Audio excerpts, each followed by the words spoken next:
نحمده ونصلي على رسوله الكريم اما بعد فاعوذ بالله من الشيطان الرجيم بسم الله الرحمن الرحيم رب اشرح لي صدري ويسر لي امري واحلل عقدة من لساني يفقهوا قولي۔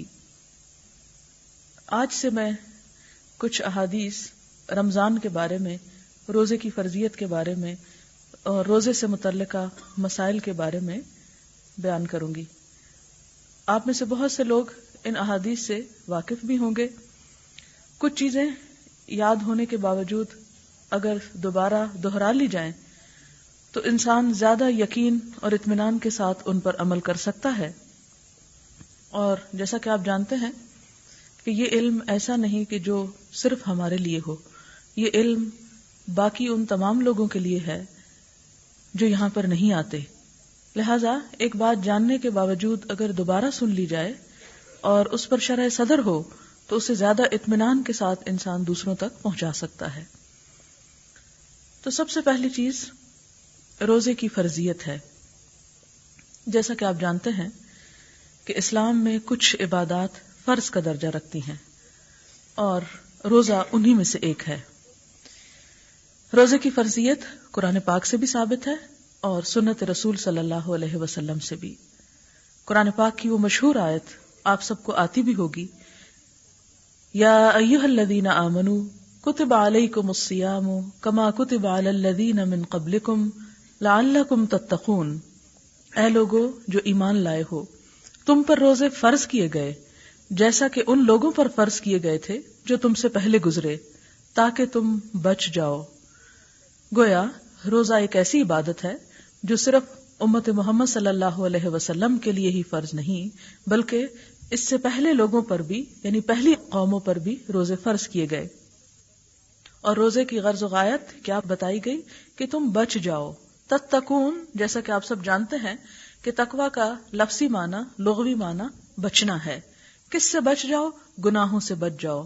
انسان جب روزہ رکھ کر حلال چیزوں سے بچتا ہے تو یہ بچنے کی پریکٹس انسان کو حرام سے بھی بچنے کی قوت اور ہمت دیتی ہے۔ اور دوسرا معنی یہ کہ آخرت میں عذاب سے بچ جاؤ، دنیا میں گناہوں سے بچ کر آخرت کے عذاب سے بچ سکو، یعنی اس روزے کا فائدہ خود تم ہی کو ہوگا۔ روزے کی فرضیت کے بارے میں نبی اکرم صلی اللہ علیہ وسلم نے فرمایا، ان ابن عمر رضی اللہ عنہما قال قال رسول اللہ صلی اللہ علیہ وسلم بنی الاسلام علی خمس شہادت ان لا الہ الا اللہ وان محمدا عبدہ ورسولہ واقام الصلاة وایتاء الزکاة والحج وصوم رمضان، متفق علیہ۔ حضرت عبداللہ بن عمر رضی اللہ تعالی عنہ کہتے ہیں کہ رسول اللہ صلی اللہ علیہ وسلم نے فرمایا، اسلام کی بنیاد 5 چیزوں پر ہے۔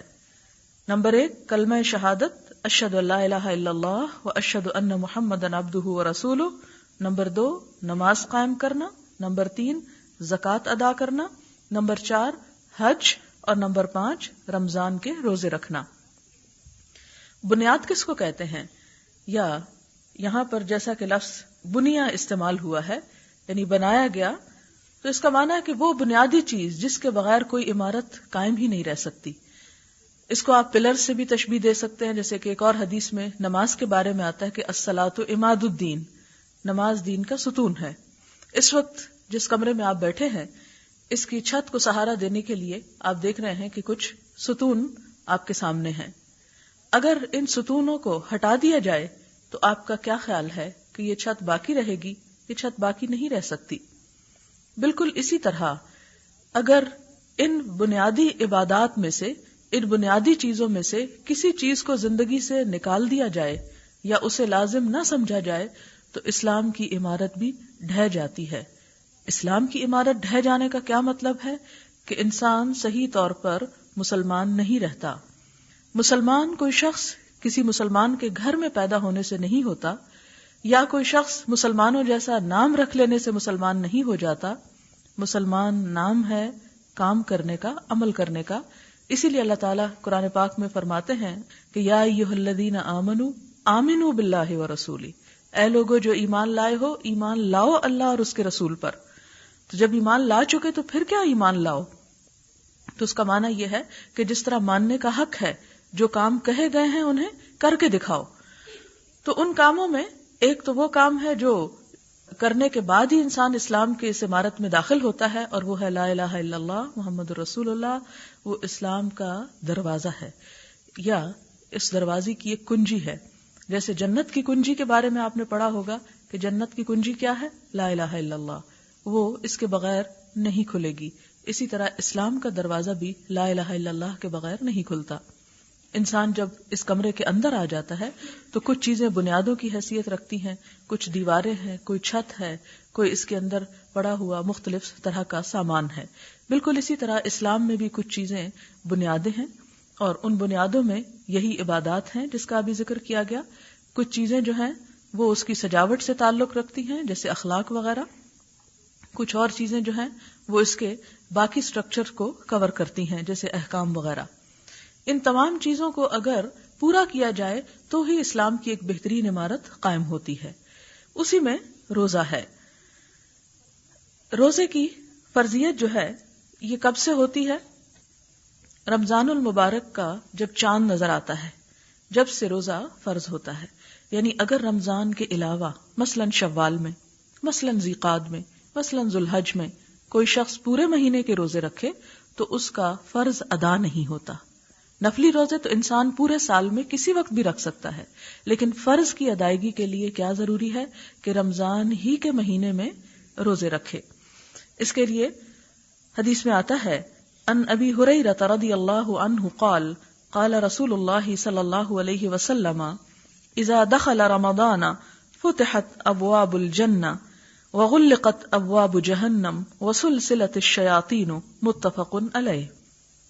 اس مہینے کی فضیلت کیا ہے کہ جس میں روزے فرض کیے گئے؟ حضرت ابو ہریرہ سے روایت ہے کہ رسول اللہ صلی اللہ علیہ وسلم نے فرمایا جب رمضان آتا ہے تو جنت کے دروازے کھول دیے جاتے ہیں، جہنم کے دروازے بند کر دیے جاتے ہیں، اور شیاطین قید کر دیے جاتے ہیں. اسے بخاری اور مسلم نے روایت کیا ہے. یعنی رمضان کے اندر روزہ رکھنے کی فضیلت اس لیے بھی ہے کہ رمضان کی اپنی ایک فضیلت ہے. جس طرح ذوالحج کی اپنی ایک فضیلت ہے کہ اس میں بھی انسان ایک عبادت کا بہت بڑا فریضہ ادا کرتا ہے، اسی طرح رمضان کی بھی. اور اس کی فضیلت میں کیا کچھ ہے کہ جنت کے دروازے کھول دیے جاتے ہیں. یعنی انسانوں کے دل میں ایسے کاموں کا ایک خاص شوق پیدا کیا جاتا ہے کہ بندوں کا دل نیکی کی طرف لگتا ہے.